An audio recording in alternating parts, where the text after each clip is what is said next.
Bueno, hermanos, todos atravesamos la triste pandemia del COVID-19, que duró hasta el 22. Pero como una pandemia peor que el COVID, creo que son las tendencias falsas, las distorsiones del evangelio bíblico que pululan en nuestra época.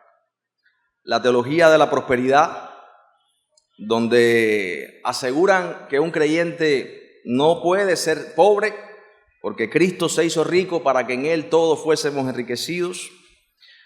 La famosa confesión positiva, declara tu éxito, declara con tu boca. Hermanos, todo este misticismo que distorsiona el evangelio bíblico y lleva a las iglesias y a los creyentes a poner en visiones, profecías, milagros, sueños, emociones y experiencias, todas estas cosas usurpando por encima del ministerio de la palabra en las iglesias locales, y es un verdadero cáncer que mina la identidad de las iglesias en este siglo. Nosotros no nos movemos por experiencias, emociones, sueños, visiones, imaginaciones de profetas. Nos movemos por principios muy claros, establecidos en la palabra de Dios, y nuestras convicciones deben estar no sujetas a falsas expectativas de éxito, falsas teologías de prosperidad, sino a las promesas eternas que el evangelio de Cristo deja muy claras en su palabra. Pero detrás de todo esto se esconde el mismo propósito de siempre: poder, influencia, dinero, la vanidad debajo del sol que el pecado produce en nuestros corazones, engañando y autoengañándonos miserablemente. Seguimos en nuestra serie Edificando con Sabiduría y rogamos cada semana al Señor que Dios dé mucha sabiduría a su pueblo. Abra nuestros ojos y podamos discernir claramente el bien y el mal, no redefiniendo nosotros el bien y el mal conforme a nuestra conveniencia, sino que el Señor nos dé sabiduría para entender a la luz de su palabra lo que Él dice que está bien y está mal, y podamos vivir en consecuencia. Eclesiastés es un discurso poético, un libro inmenso de sabiduría, escrito por el rey Salomón, la persona más sabia. Y estas son las conclusiones de este hombre que reflexiona en la vida debajo del sol. ¿Y qué es la vida debajo del sol? En Génesis capítulo 1 y 2, Dios creó al hombre, creó por el poder de su palabra a los astros, el sol, la tierra, los cielos, los mares, y puso al hombre creado a su imagen y semejanza para que viviera una vida verdaderamente satisfactoria. Creado a su imagen, el hombre debía llenar la tierra de esta imagen de la gloria de Dios, no solamente ese jardín donde Dios lo puso, hacer de todo el mundo un paraíso. Pero la vida debajo del sol, por causa del pecado en Génesis capítulo 3, no es ni más ni menos precisamente que la vida fuera de ese jardín. La vida del hombre que ignora a Dios. Dice el Salmo que el necio dice en su corazón: no hay Dios. Porque el principio de la sabiduría, que es el antónimo de la necedad, es el temor del Señor. O sea que el principio para empezar a ser sabio, no inteligente, no astuto, no pícaro, para empezar a ser sabio, con la sabiduría no de este mundo que es diabólica, maligna, perversa, sino la sabiduría que está más allá del sol, es reconocer que Dios existe. Que no nos creamos a nosotros mismos, ni somos producto de fuerzas impersonales abstractas, sino de la realidad del Dios creador de los cielos y de la tierra. Así que la vida debajo del sol no es otra cosa que la vida del hombre que ignora a Dios, que solo piensa en el aquí y en el ahora, como decimos acá en Cuba, que nos quiten lo bailado, sin tomar en cuenta la eternidad. Y Salomón le llama a esta vida debajo del sol, la clasifica como vanidad. Y la palabra vanidad es algo fugaz, como el humo, algo efímero, o como el congelador de un cubano. Está vacío, debe haber algo ahí, pero no está. La semana, y si lo tienes, puede ser que se echa a perder. La semana pasada vimos, antepasada, vimos la religiosidad de la vida debajo del sol, Salomón nos habla al mirar al templo y nos alerta de cuidarnos de rituales mecánicos. Y nos preguntábamos qué nos hace venir acá al templo cada domingo. Si somos conscientes de que estamos en la presencia de Dios o solamente estamos cultivando una rutina, estamos siendo parte de una cultura pseudo cristiana, pseudo evangélica, estamos simplemente viviendo una vida religiosa ritualista. Salomón nos alerta de eso, porque estamos delante de Dios y no de instituciones de hombres, no de reglas de hombres, no de patrones de hombres. Y Salomón nos alerta a cuidado con ofrecer el sacrificio de los necios. O sea, gente que cree que con lo que está haciendo está bien con Dios, va a recibir la bendición de Dios, y es tan necio que ni siquiera se da cuenta de que todo el sacrificio que hace es vano, porque, como dice en el libro de Samuel, Dios no se complace tanto en los sacrificios y holocaustos como en que obedezcan su palabra. Hay mucha gente que pierde toda su vida creyendo en una vida religiosa, que está bien con Dios. Hay gente engañada que cree que va camino al cielo con todas sus obras y todo lo que hace. Y en ese engaño, ese velo, se autopercibe religiosamente bien, como los fariseos en tiempo de Jesús, que simplemente veían a los discípulos comiendo con manos no lavadas y los condenan. Y Jesús le dice: hipócritas. Ellos eran los pastores de Israel, ellos eran los líderes, los teólogos. Y Jesús le dice: ustedes son hipócritas, porque ustedes de labios me honran, pero su corazón está lejos de mí. Así que el Señor desenmascara toda esa falsedad, toda esa apariencia de piedad con cosas externas, ritualistas, santurronería, porque la santidad es del corazón y no de algo externo que se exhibe como un atuendo. Así que ahora en el capítulo 5, a partir del verso 8, Salomón da un giro para hablarnos más de su investigación, de sus observaciones.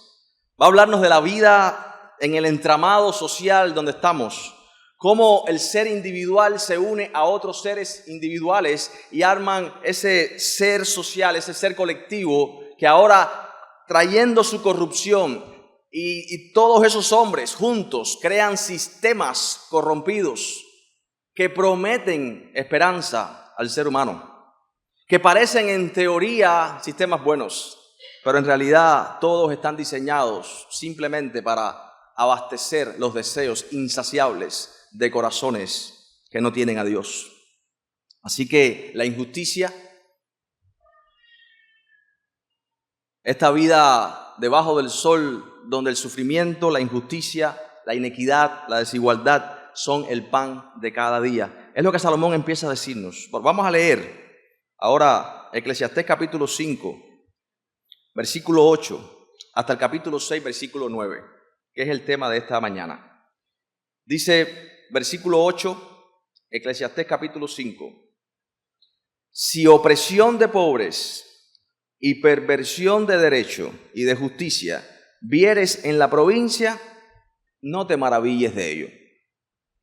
Porque sobre el alto vigila otro más alto, y uno más alto está sobre ellos. Además, el provecho de la tierra es para todos. El rey mismo está sujeto a los campos. El que ama el dinero, verso 10, no se saciará de dinero, y el que ama el mucho tener no sacará fruto. También esto es vanidad. Cuando aumentan los bienes, también aumentan los que los consumen. ¿Qué bien, pues, tendrá su dueño, sino verlos con sus ojos? Dulce es el sueño del trabajador, coma mucho, coma poco, pero al rico no le deja dormir la abundancia. Hay un mal doloroso que he visto debajo del sol, las riquezas guardadas por sus dueños para su mal, las cuales se pierden en malas ocupaciones, y a los hijos que engendramos nada les queda en la mano. Como salió del vientre de su madre desnudo, así vuelve, yéndose tal como vino, y nada tiene de su trabajo para llevar en su mano. Este también es un gran mal, que como vino así haya de volver. ¿Y de qué le aprovechó trabajar en vano? Además de esto, todos los días de su vida comerá en tinieblas, con mucho afán y dolor y miseria. He aquí, pues, el bien que yo he visto, que lo bueno es comer y beber y gozar uno del bien de todo su trabajo con que se fatiga debajo del sol todos los días de su vida que Dios le ha dado, porque esta es su parte. Asimismo, a todo hombre a quien Dios da riquezas y bienes y le da también facultad para que coma de ellas y tome su parte y goce de su trabajo, esto es don de Dios. Porque no se acordará mucho de los días de su vida, pues Dios le llenará de alegría el corazón. Hay un mal que he visto debajo del cielo y muy común entre los hombres: el del hombre a quien Dios da riquezas y bienes y honra, y nada le falta de todo lo que su alma desea, pero Dios no le da facultad de disfrutar de ello, sino que lo disfrutan los extraños. Esto es vanidad y mal doloroso. Aunque el hombre engendrare 100 hijos y viviere muchos años, y los días de su edad fueran numerosos, si su alma no se sació del bien y también careció de sepultura, yo digo que un abortivo es mejor que él. Porque éste en vano viene y a las tinieblas va, y con tinieblas su nombre es cubierto. Además, no ha visto el sol ni lo ha conocido, más reposo tiene este que aquel. Porque si aquel viviere 1000 años 2 veces sin gustar del bien, ¿no van todos al mismo lugar? Todo el trabajo del hombre es para su boca, y con todo eso su deseo no se sacia. Porque ¿qué más tiene el sabio que el necio? ¿Qué más tiene el pobre que supo caminar entre los vivos? Más vale vista de ojos que deseo que pasa. Y también esto es vanidad y aflicción de espíritu. Oramos. Padre, gracias por tu palabra.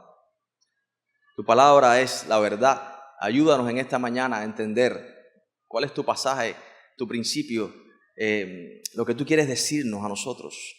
Padre, queremos que tú uses, Señor, ahora la Escritura, que abras nuestro corazón en el poder del Espíritu. Queremos conocerte más. Necesitamos conocerte más. En el nombre de Jesús. Amén.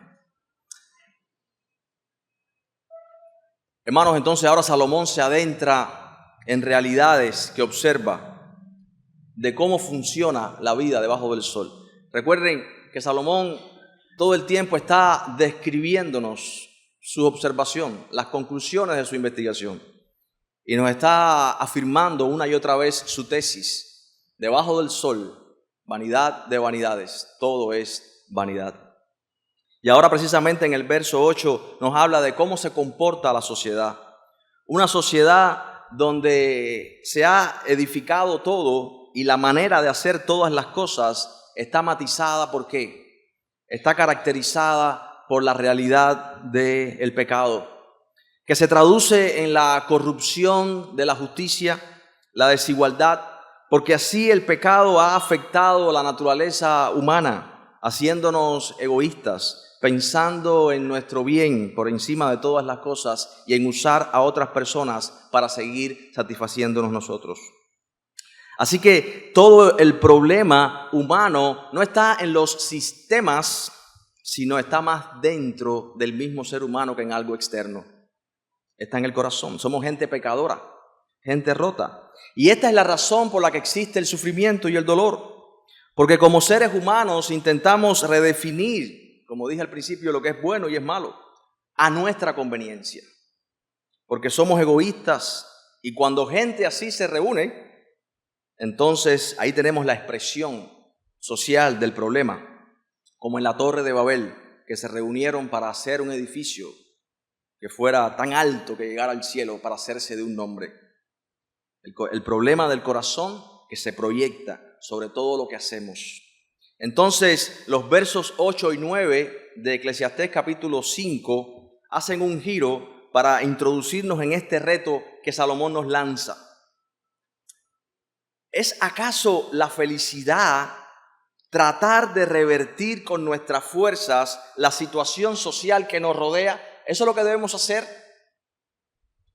Estamos llamados a revertir esta realidad que Salomón dice, si vemos opresión de pobres, no es que esté bien, pero dice en el versículo 8, no te maravilles de ello.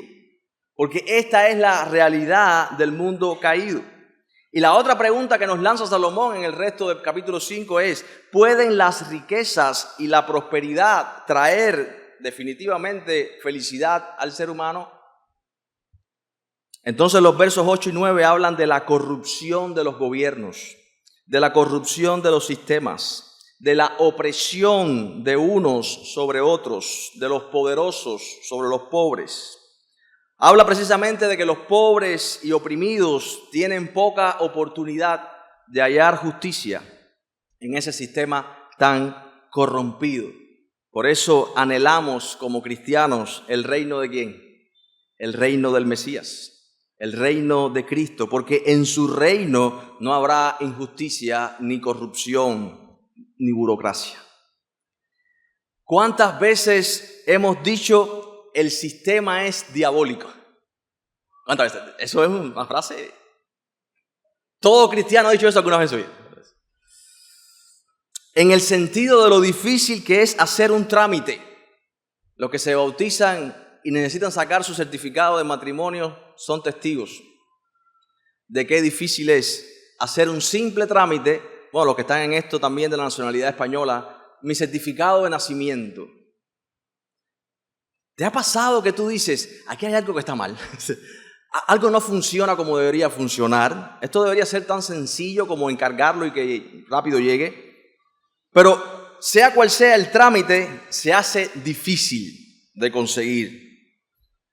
Entonces, dice Salomón, no te maravilles porque sobre el alto vigila otro más alto. Y es como un escalón sobre otro escalón. Yo recuerdo cuando estaba legalizando la casa de mis abuelos, no le puedo explicar, o sea, eso sería todo el sermón en eso nada más, en planificación física. Esa es una medalla al burocratismo, pero olímpica, o sea, medalla de oro. Perdone si alguien trabaja aquí en planificación física, le exhorto a que no trabaje ahí. Y es el peloteo y a otro más alto, y el otro más alto es peor todavía, y el otro más alto es peor todavía. Si un funcionario o un escalón de nuestro trámite no nos hace caso, es posible que el funcionario que esté en un nivel superior nos haga menos caso todavía, porque todo... ¿Y saben por qué pasa eso? Porque Salomón dice, no te maravilles. Salomón dice eso porque, hermanos, toda esa burocracia y ese infierno pequeño que tú vives en ese momento se mantiene así y se corrompe cada vez más, porque ese sistema corrompido los beneficia a ellos y no tienen la voluntad de cambiarlo porque son su status quo. Ese es su status, su modus vivendi, su modo de ganarse la vida. Ciertamente esto es lo que mueve a los hombres detrás de todo lo que hacen: dinero, poder, vivir mejor. Y recuerden estas palabras: todo lo que nos mueve detrás de lo que hacemos son cosas muy básicas. Querer influencia, tener más placer, ¿verdad? El amor a estas cosas es lo que nos hace hacer lo que hacemos. Entonces, la burocracia y la corrupción no es algo nuevo, dice Salomón. ¿Cuándo se escribe este libro? Hace miles de años. Y lo que Salomón nos está diciendo, hermanos cubanos, esto no es nuevo, ni es de Cuba. Esta es la realidad del mundo caído. La burocracia y la corrupción del sistema es un gran negocio para los codiciosos que, como una escalera de corrupción, todos van vorazmente detrás del dinero con avaricia. Por eso es que nos las ponen tan difícil. Un papel, un cuño, una firma, en un horario específico, para que con ese papel haya que resolver otro papel y otro cuño y otra firma en otro horario específico, en un horario laboral. O sea, evidentemente alguien sin duda está esperando que tú te desesperes y ese que está esperando tiene la boca abierta para que sueltes algo y saltarte toda esa cadena. Así que no debe asombrarnos eso. Salomón dice que puede entristecernos esta realidad, pero sorprendernos, no. Y la única satisfacción que queda a los justos Es la certeza, versículo 8, de que sobre el alto, aunque está uno más alto en la cadena de corrupción, pero encima de todos, ¿quién está? Está Dios. Así que el mal, gracias a Dios, está restringido. Aún el pecado y el mal y el poder del diablo está restringido por el poder de Dios. Recuerda en el libro de Job, si Satanás no tiene que pedirle permiso a Dios para tocar a su santo Job. Así que, hermano, nuestro Dios es soberano. Y dice Salomón, porque sobre el alto vigila otro más alto. Pero dice, y uno más alto está sobre ellos. Y dice el versículo 9, además el provecho de la tierra es para todos. El rey mismo está sujeto ¿a qué? A los campos. Solo en Dios debe estar nuestra confianza en un mundo corrompido, destruido, roto por el pecado. Detrás de toda esa burocracia lo que hay es un voraz apetito codicioso de tener más dinero. Simplemente eso. Y cuando llegan a tener la cifra para la motorina, se acuerdan que necesitan una casa. Y cuando tienen la casa de un cuarto, quieren 2 cuartos porque se casaron y tienen un hijo. Y eso es una cadena que no tiene fin, esa avaricia. Hermano, entonces la pregunta que tenemos que hacernos, yo espero que ninguno de ustedes esté, porque todos somos parte de esa cadena en un momento. Porque la pregunta ahora es, ¿cómo debemos vivir en este sistema necio, corrompido, asfixiante? ¿Cuál debe ser nuestra respuesta? Bueno, pues nos retiramos de eso y nos vamos al monte a vivir el cristianismo en una isla justa. Mentira. Si nos vamos todos a una isla, nos corrompemos igual. De hecho, hay noticias de eso, de cristianos que se han ido a vivir y se han matado todo por comida, lo que sea. O suicidado en masa para irse para el reino rápido. Mira lo que Pablo dice a los tesalonicenses. Quiero que vayamos a 1 Tesalonicenses capítulo 4. Mira cómo Pablo aborda estos creyentes que chocaban con esta realidad y esperaban el reino y pensaban que el reino ya venía mañana, la realidad eterna, y estaban dejando de trabajar. Algunos de ellos, ¿no? Miren ahora en el capítulo 4, versículo 9. De 1 Tesalonicenses. Fíjense lo que Pablo le dice a estos hermanos. Capítulo 4, versículo 9. Les dice, pero acerca del amor fraternal no tiene necesidad de que les escriba, porque vosotros mismos han aprendido de Dios que se amen unos a otros. Y también lo hacéis así con todos los hermanos que están por toda Macedonia. Pero les rogamos, hermanos, que abunden en ello más y más. Versículo 11 dice, y que procuren tener tranquilidad y ocuparse de vuestros negocios y trabajar con vuestras manos de la manera que les hemos mandado, a fin de que se conduzcan honradamente para con los de afuera y no tengan necesidad de nada. Hermano, cuando Dios nos creó y Adán trabajaba en el huerto, la vida ¿cómo era? ¿Cómo era la vida en el Edén, en el jardín? ¿Una vida cómo? Ahí estaba el shalom de Dios, la paz de Dios. ¿Se dan cuenta? La vida debajo del sol en este mundo es una vida básicamente donde se ha perdido esa paz, el shalom, la vida sin Dios. Y esa vida, no importa lo que hagamos, lo que tengamos, no importa lo que pretendamos, no podemos. Es como que el reto de Salomón es, intenta ser feliz con tus fuerzas. No puedes. No importa lo que hagas, no importa a qué país te vayas, no importa lo que tengas, no importa si tienes la despensa llena de comida o vacía, no importa, no puedes ser feliz. Porque el problema es el corazón. Entonces, Dios nos llama, porque nos hizo así, a vivir, dice Pablo, vivir ¿cómo? Tranquilamente. Vidas tranquilas y vidas llenas de esperanza y de confianza. Porque todo lo que hacemos debemos hacerlo con la mira puesta en aquel que nos salvó. Porque un día el Señor vendrá y cambiará totalmente esta realidad perversa, injusta y corrupta, porque en su reino no son los demonios, ni Satanás, ni el pecado, ni los burócratas los que tienen la voz cantante, ni los gobiernos los que rigen, sino que la identidad de los hombres y sus labores. La iglesia ahora está llamada a mostrar estas cosas, porque en su reino todo lo haremos para la gloria de Dios y no habrá corrupción, ni injusticia, ni burocratismo. Estamos llamados entonces ahora, dice Pablo a los Tesalonicenses, a mostrar estas realidades del siglo venidero.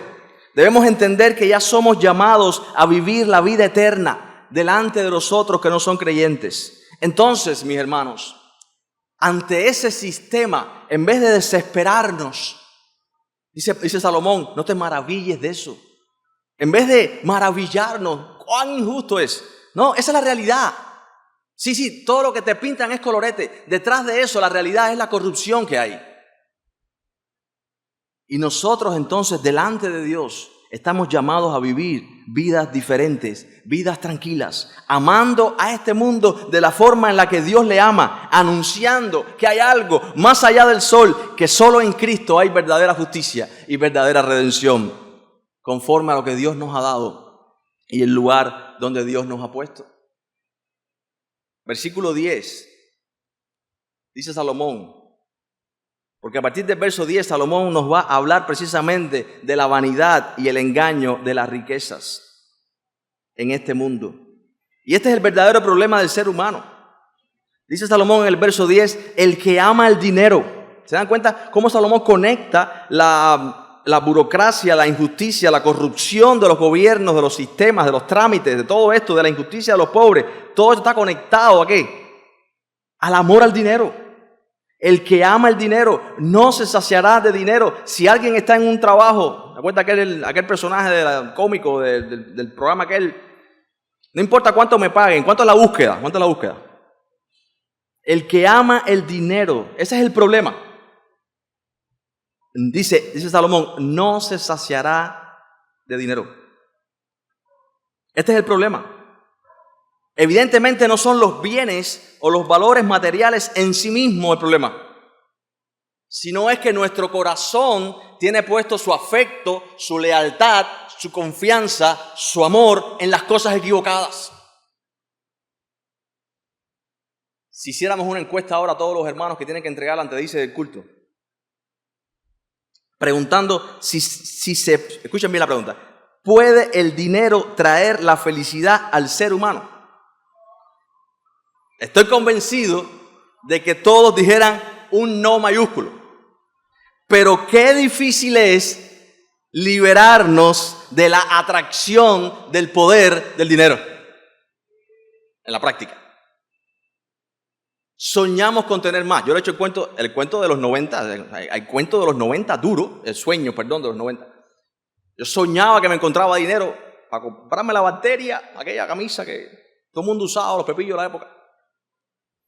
Soñamos con tener más. Mira, decíamos al principio de la teología de la prosperidad, no es por gusto que eso exista. O sea, básicamente eso es lo que Pablo dice a Timoteo, tendrán comezón de oír, querrán que le rasquen los oídos con las cosas que quieren escuchar. Y esa misma gente que se dicen cristianos ponen a esos pastores de la prosperidad en los púlpitos porque ellos dicen lo que ellos quieren oír.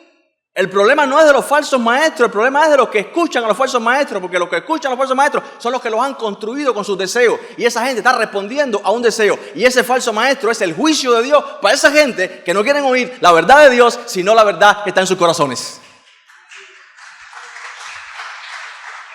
Y tenemos que estar claros de eso, porque muchos incluso dentro de la iglesia se van tras esos charlatanes, predicadores de la prosperidad, pero se van tras ellos porque ese es el mensaje que ellos quieren oír. ¡Cuidado!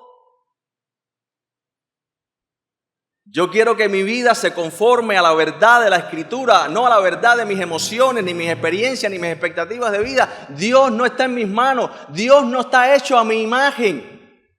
Ni lo puedo hacer a mi imagen, ni la iglesia la puedo hacer a mi imagen, a la imagen de mis deseos, de mis caprichos, de mis sueños. Dios nos hizo a su imagen. Y lo que está haciendo Dios con nosotros es transformarnos de la cruda y miserable realidad de la caída, del pecado, para hacernos a la imagen de su Hijo Jesucristo. Son una verdadera plaga estos predicadores de la prosperidad, un verdadero cáncer, peor que el COVID. Pervierten el evangelio bíblico, porque el evangelio bíblico no promete riquezas temporales a nadie. El que quiera ser mi discípulo, dice el Señor, tome su cruz cada día, niéguese a sí mismo y sígame, porque el que quiera salvar su vida la perderá, pero el que la pierda en pos de mí la ganará. ¿De qué le vale al hombre si ganare todo el mundo y perdiere su alma? Ese es el evangelio. Ese es el evangelio. El Hijo del Hombre no tiene dónde recortar su cabeza. Ese es el evangelio. Por tanto, todo lo soporto por amor a los escogidos. Acuérdate de Jesucristo, le dice Pablo a Timoteo, del linaje de David. Ese es el evangelio. Ya yo estoy a punto de ser sacrificado. El día de mi partida está cercano. Ese es el evangelio. Me está preparada la corona de justicia, la cual me dará el Señor, juez justo, no solamente a mí, sino a todo aquel que espera su regreso. Ese es el evangelio. No promete riquezas temporales a nadie. Porque la verdadera riqueza no está debajo del sol. El evangelio promete salvación eterna en Cristo Jesús como la riqueza más preciosa a todo aquel que se arrepiente y pone su fe en Cristo como su Rey y Salvador. Pero este fenómeno no es nuevo. Ya en los tiempos de Salomón existía, porque el ser humano de los tiempos de Salomón y los tiempos de ahora es básicamente el mismo, con siglos acumulados arriba, pero somos lo mismo. Cuando nos quitan todo el polvo de los siglos y la cultura, somos la misma esencia de Salomón y de su tiempo. La idea que acariciamos peligrosamente es esta. Escuchen bien, porque esta es la idea que acarician los matrimonios en secreto a veces. Hablábamos de estas cosas también en los retiros, en el retiro de matrimonio. Si yo estuviera casado con otra persona, fuera más feliz, ¿verdad? Y la idea que acariciamos ahora es, si yo fuera, no vamos a decir rico, demasiado. ¿Por qué no decimos eso? Decimos, si tuviera un poquito más. Si yo tuviera un poquito más de lo que tengo ahora y nos hacemos esas películas en la mente, yo le daría al pastor para que hiciera una casa culto, para que plantara una iglesia. Si es 1.000.000, yo le daría 10.000, encantado. 10.000 es un... ¿Cuánto me quedo yo? 990.000. Todos tenemos ese gusano, perdón la palabra, carcomiendo el corazón. Y Salomón, ¿quién mejor que él quiere advertirnos precisamente ahora de la vanidad de las riquezas? Hermano, mira, yo siempre digo, cuando los hermanos, tú sabes, los hermanos de la iglesia normalmente, nadie aludido, esto es general, no es ni siquiera esta iglesia, siempre te llaman cuando tienen un problema. O sea, pocos son los que te llaman, pastor, venga a compartirle un gozo. O sea, es difícil. Normalmente te llaman porque tienen un problema. Y yo siempre le digo, hermano, ¿cuánto cuesta el problema? Mira, todo aquello que se puede comprar con dinero no es un problema de verdad. Gracias a Dios. Porque las cosas valiosas no tienen precio. Entonces, escucha bien. Todo aquello que se puede comprar con dinero nunca, nunca, nunca puede satisfacer completa y permanentemente tu alma. Nunca. No le pongas precio al evangelio. No le pongas precio, ni vendas, ni cambies espejitos por oro. Salomón enseña que el amor al dinero es lo que va a producir en tu vida insatisfacción. El amor a las riquezas, el amor a lo material, el amor al dinero, tarde o temprano te dejará frustrado. Nadie puede ser feliz poniendo su corazón en las riquezas. Y Salomón se vale de 3 argumentos para demostrar este punto. En los versículos 10 y 11.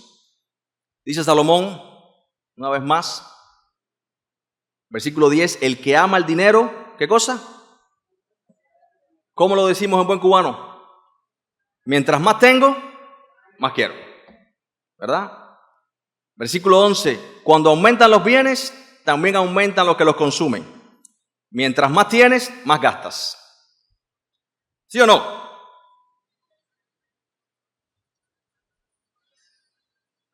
Tú crees que vas a estar contento con una cifra, pon una cifra en tu mente, la vas a gastar. Y cuando la gastes, quieres algo que nunca te habías comprado y de pronto ahora, después de 40 años, ahora tú no puedes vivir sin eso. Porque ahora tú necesitas eso. Ya. Y tercero, dice Salomón, versículo 12, dulce es el sueño del trabajador, coma mucho, coma poco, pero al rico, ¿qué cosa? Y si me lo roban, mientras más tienes, más te preocupas. Entonces, mientras más tienes, más quieres, mientras más tienes, más gastas y menos amigos tienes, porque la gente se pega a ti para gastar lo que tú tienes. Y mientras más tienes, más te preocupas. Así nos dicen estos versos. Es una cadena infinita, es como un pozo sin límite, sin fondo, no existe, porque hay un agujero en tu corazón. Mientras más alimentas tu codicia, más engorda, más fuerte se hace y más ambicioso te vuelves. No solo el hecho de tener más, sino de todo lo que acompaña este hecho de tener más. Recuerden, poder, influencia, hacerme de un nombre, el estatus que genera, el orgullo de tener más que otros, de estar en una posición superior, de mi camisita que es mejor que la de él. Hermano, póngase a pensar por un momento, ¿por qué un hombre que tiene 100 millones de dólares quiere más? ¿Qué sentido tiene eso? No lo va a gastar en toda su vida. Puede tener todas sus necesidades básicas cubiertas 10 veces él, sus hijos y 10 generaciones para allá. Sin embargo, quiere más. ¿Por qué un hombre multimillonario quisiera ser presidente de un país? ¿Recuerdan lo que hablamos que mueve al ser humano? Esto es lo que caracteriza la identidad del hombre debajo del sol. Una identidad que no está basada en Dios y su palabra, sino en los ídolos que no satisfacen y que engañan. Por eso Pablo le escribe a Timoteo en 1 Timoteo capítulo 6, versículo 9, y le dice con una advertencia: Timoteo, los que quieren enriquecerse, ¿caen en qué? En tentación y en lazo, en muchas codicias necias. Dice aún Pablo, ese daño hunde a los hombres en destrucción y perdición. La raíz de todos los males, Timoteo, es el amor al dinero, el cual codiciando algunos se extraviaron de la fe y fueron traspasados de muchos dolores. Es una advertencia, mis hermanos. En Hebreos 13:5 se nos dice claramente: sean vuestras costumbres sin avaricia. Y esa palabra significa deseos de tener más. Se nos advierte en Colosenses 3:5 que debemos hacer morir, dice Pablo, hagan morir lo terrenal en vosotros: fornicación, impureza, pasiones desordenadas, malos deseos y avaricia. Y dice Pablo que es idolatría. Mientras más tenemos, más queremos. Mientras más tenemos, más personas vendrán a querer una parte del pastel. Más personas vendrán, no detrás de ti, porque te aman, detrás de lo que tienes. Versículo 11, la realidad es que mientras más tienes, se te pegan muchos y quizás muchos van a consumir lo que tú tienes. Y mientras eso pasa, tú mismo ni siquiera disfrutas lo que tienes. Es lo que dice Salomón, eso es un mal que veo. Y finalmente, mientras más tienes, más te preocupas. Tú no tenías teléfono, tenías uno de teclita, y ahora de pronto alguien te dio un teléfono y no lo quieres, bueno, táctil, y no lo quieres ni tocar por si se rompe. ¿Para qué tú quieres eso entonces? No toques eso. Le peleas al niño como nunca en tu vida porque cogió el teléfono en la mano. ¡Que se te cae! Mientras más tienes, más te preocupas. Más candado, más reja, más cerca. Me roban lo que tengo. ¿Dónde meto el dinero? Me lo trago. ¿Dónde lo escondo? Y si me duermen y me operan y me sacan el dinero. La abundancia no te da descanso. Dice Salomón, al hombre rico no lo deja dormir lo que tiene. Qué bueno que lo que nosotros tenemos, que se llama Jesucristo, nadie nos lo puede robar. El evangelio de Cristo, nadie nos lo puede quitar. Nos pueden meter preso, nos pueden quitar todo, nos pueden desalojar, nos pueden traer de Miami para acá y de aquí para Miami, para todos lados. Pero lo que tenemos, porque hermano, escucha esto, Tú puedes tenerlo todo, pero si no tienes a Cristo y la libertad del Evangelio, no tienes nada. Pero si no tienes nada, humanamente hablando, y tú tienes a Cristo, lo tienes todo. Por eso Pablo dice, todo lo puedo en Cristo. Pablo, ¿qué tienes? ¿A Cristo? ¿Qué es Cristo? Déjame hablarte de Cristo. Déjame hablarte de lo que yo tengo. Por eso Pablo dice también a Timoteo, Timoteo, hijo, teniendo sustento y abrigo, estemos contentos con eso. Porque nada hemos traído a este mundo y sin duda nada nos podemos llevar. Y con estos tres argumentos, mis hermanos, Salomón demuestra que es imposible que escucha bien, es imposible que una persona que ama el dinero llegue a tener una vida satisfactoria. Por eso el Señor dice que es difícil le será a un rico entrar en el reino de los cielos. No es que sea pecado ser rico. Aún naciste en una familia rica. El problema es que esas cosas no te pueden controlar. No pueden ser los ídolos que gobiernan y rigen tu existencia. Y entonces Salomón nos da una ilustración más que cierra la idea. En los versos 13 y 14 hay un mal doloroso. Evidentemente no me va a dar tiempo de terminar el sermón. Hay un mal doloroso que he visto debajo del sol, las riquezas guardadas por sus dueños. ¿Para qué? Para su mal. La gente guarda lo que cree que es un tesoro y eso mismo es la razón por la cual lo asaltan y lo matan. Y además, ellos levantan todo ese castillo de espuma de lo que creen que tienen, dice, las cuales se pierden en malas ocupaciones. Yo recuerdo, bueno, no es que fue una mala ocupación, pero yo recuerdo en la época del CUC, ¿se acuerdan? Haber ahorrado 50,000 pesos. Mano, eso era dinero. Como dice Ruperto, ¿no? Dinero. 50,000 pesos. Y cuando vino el cambiazo esto, se me convirtió como en, qué sé yo, en aquella época eran, ¿cuánto eran 50,000 pesos? $1,000, ¿no? Mi CUC. Y se convirtió como en 500, una cosa así. O 400, no recuerdo. De un día para otro. Mira, si ponemos nuestro corazón en esa cosa, hubo gente que se suicidó y todo, ¿eh? Hay gente que se suicida con la bolsa en Nueva York, cuando caen los precios, se convierte, de pronto no tiene nada. Todo era en su mente, ¿no? En papeles. Hermano, dice, se pierden en malas ocupaciones. Dice, y a los hijos que engendraron, nada les queda en la mano. Versículo 15, dice Salomón, como salió del vientre de su madre desnudo, así vuelve yéndose tal como vino. Y nada tiene de su trabajo para llevar en su mano. Este es un gran mal. Como vino, así se va. ¿Y de qué? Esa es la pregunta de Salomón, que cae como un peso, ¿no? Dice, ¿y de qué le aprovechó? ¿Qué cosa? Trabajar en vano. Wow. ¿De qué le aprovechó trabajar en vano? Y dice Salomón en el versículo 17, todos los días de su vida comerá ¿qué? En tinieblas, con mucho afán y dolor y miseria. Hay una frase que dice, el que no tiene dinero es pobre, pero el que solamente tiene dinero es más pobre todavía. Pobre hombre que lo único que tiene es dinero. Hermanos, hay quienes se matan trabajando y se pierden las cosas importantes. Trabajando y trabajando para acumular y acumular cosas que están tiradas y rotas en la casa ahora, pero cada vez más y más y más, y al final pierden su vida 2 veces. Pierden su vida tras llenarse de cosas y cosas vanas, y al final lo pierden todo, por eso pierden 2 veces. Pero si incluso, dice Salomón, llegas al final de tus días lleno de cosas, ni un solo peso te lo puedes llevar de este mundo, así de sencillo. Por esto el Señor Jesucristo dice en Lucas 12:15, mirad, guardaos de toda ¿qué?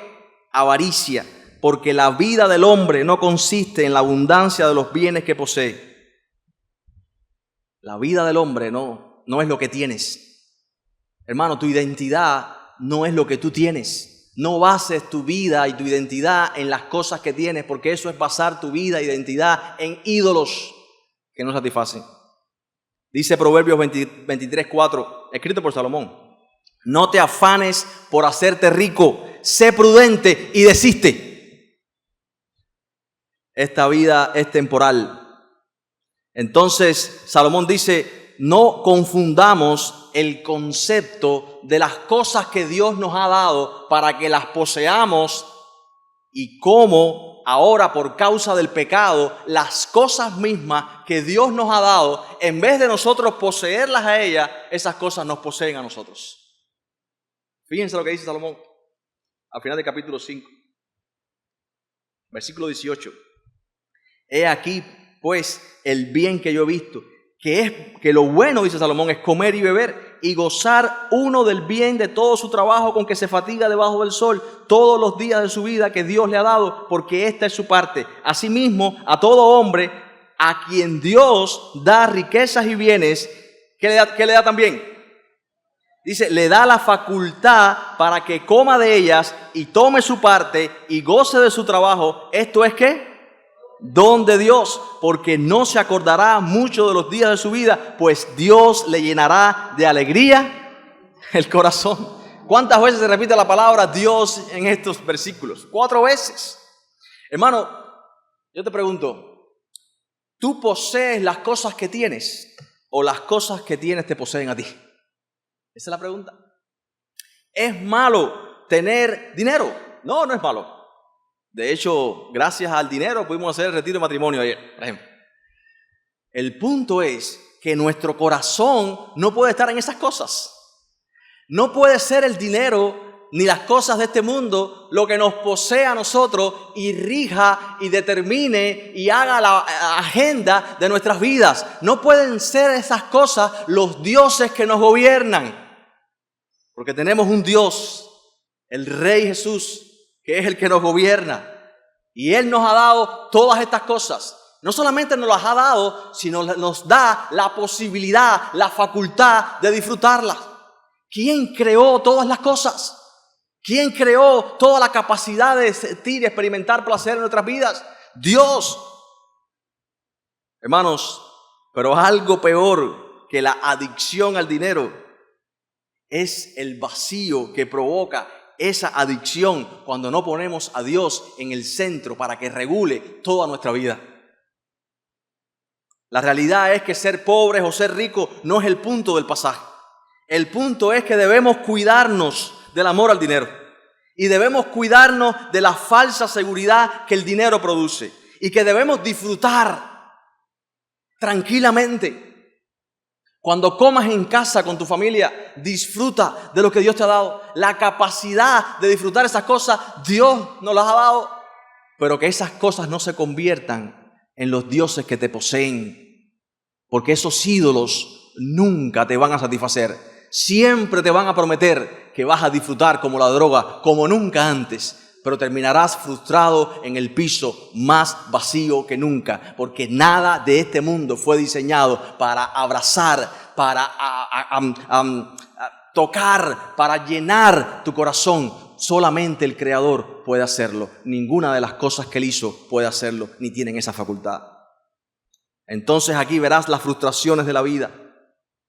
Puedes pensar que estás sacando ventaja, que el fin justifica los medios, que tú eres astuto. En tu arrogancia puedes pensar que eres inteligente, que nada te podrá pasar, que nunca te van a coger, que tú eres un pillo. Pero un día todo eso va a terminar, porque hay cosas que no puedes controlar. Nada puede garantizar que no lo perderás todo en la vida debajo del sol. Solamente puedes garantizar que teniendo a Cristo, no solamente preservarás tu vida, sino preservarás todo lo que Dios te ha dado, el propósito por el cual te creó. Vivirás una vida satisfactoria, no solamente del lado allá del sol cuando estemos con Él, sino aquí y ahora. Por eso Pablo aprendió el secreto del contentamiento. Hermano, terminamos con esto. Y la semana que viene vamos a empezar en el capítulo 6. La felicidad no es tener cosas. Escucha bien. La felicidad no es tener cosas.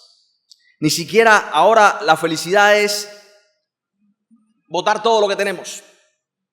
Porque no es el tema del versículo 18 al 20 hacer votos de pobreza, sino aprender a disfrutar y a contentarnos con lo que tenemos, con lo que Dios nos ha dado. ¿Cuán preocupados estamos por las cosas que no tenemos. ¿Y cuánto nos perdemos las cosas que Dios nos ha dado? La felicidad no es tener cosas o no tenerlas. La verdadera felicidad consiste en disfrutar de las cosas, y esa capacidad de disfrutar y contentarnos nos la da el Señor porque es su don. La vida sin Él es absurda, mecánica, miserable, pero cuando colocamos a Dios en el centro, entonces todo lo que tenemos se convierte en una gran bendición, porque podemos ver que ha sido Dios el que nos ha provisto una vez más y podemos entonces disfrutar de ellas con gozo. Termino con esta ilustración. Había unas moscas que estaban volando y una mosca experta se encuentra un pomo de miel vacío, abierto, y entra, y otra lo ve y entra también, y de pronto vienen dos moscas atrás y dice una a la otra: mira, que ellas se encontraron en ese pomo de miel y no llamaron a nadie, qué egoístas son. Y dice la mosca más experta: no, fíjate bien, no es que ellas están disfrutando de la miel, es que están muertas en la miel. Hermanos, ¿cuál es el punto? Cuidado, no perdamos a Dios. Cuando disfrutemos de las cosas que Él nos ha dado, cuando estemos de vacaciones, cuando probemos un queso que nunca habíamos probado, recuerda, ha sido Dios el que te ha dado la facultad de que disfrutes de eso. No pierdas a Dios en tu vida, no quites a Dios del centro de tu experiencia. Él es quien nos ha dado todas las cosas. Y termino citando a Mateo 6:19. No se hagan tesoros en la tierra, donde la polilla y el orín corrompen, donde ladrones minan y hurtan, sino háganse tesoros en el cielo, porque donde esté tu corazón, ahí está tu tesoro. Espero que tu tesoro en esta mañana esté en Cristo, el Rey de Reyes, el Señor de Señores y su reino eterno. Oramos. Padre, gracias. El más grande de todos los dones que tú nos has dado es Cristo. Disfrutar de Él. Señor, Él es la perla de gran precio, por la que vale la pena perder todo lo demás. Es en Cristo que tenemos ahora la capacidad de disfrutar todo lo demás, buscando su reino y su justicia, porque todas las demás cosas serán añadidas, sin que nada nos esclavice. Padre, que nuestra identidad como cristianos no dependa de nuestro estatus económico, que no miremos a los que tienen menos con desprecio, del barrio en que vivimos, de la ropa que usamos, sino de nuestra relación con Dios, salvados por medio de Jesucristo, que somos ciudadanos del cielo y nos espera una herencia incorruptible, porque en tu reino no habrá injusticia, sino salvación eterna, delicias a tu diestra para siempre. En el nombre de Jesús. Amén. Dios le bendiga, mis hermanos.